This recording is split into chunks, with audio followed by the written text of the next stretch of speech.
As you just saw, the gloves were off tonight. But how many of those claims were true? NBC's Timm is in Miami right now, where she's been fact-checking the candidates. Jane, what caught your eye tonight?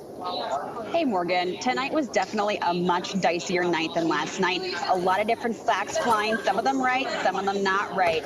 One of the first things that jumped out at me was Senator Kamala Harris saying Democrats, the economy isn't working for some people because people are working multiple jobs. This is something we hear a lot from the left because the economy looks pretty good and it's one of Trump's biggest claims for re-election. But the Bureau of Labor Statistics tracks how many people actually work multiple jobs. It's about 5% of America. That's 8 million people, so quite a lot of people. You can say there's a lot of people doing it, but it's actually down slightly from the last 20 years ago. A couple other things that jumped out at me. Mayor Pete Buttigieg talking about the pathway to citizenship, the fact that the vast majority of Americans actually support some kind of pathway to citizenship for undocumented immigrants. This is true. We have a Gallup poll that says 81% of Americans feel this way. A couple other things. A lot of people say Medicare for all doesn't abolish all private insurance. It does for everything but cosmetic care, which is not what most people think about for insurance purposes. The big one, of course, is Biden and busing.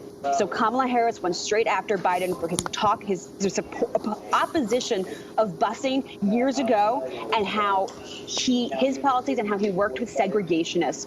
And this is true. She's careful in what she says, but Biden absolutely worked with avowed segregationists in order to oppose busing. His constituents opposed it and he opposed it. And it's one of the things that's really hitting him hard right now as he tries to say he can take the banner for his party in the 2020 election.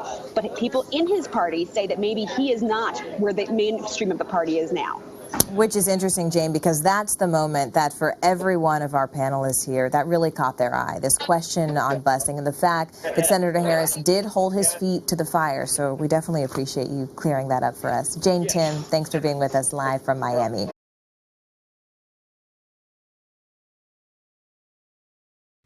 Hey, NBC News viewers, thanks for checking out our YouTube channel. Subscribe by clicking on that button down here and click on any of the videos over here to watch the latest interviews, show highlights, and digital exclusives. Thanks for watching.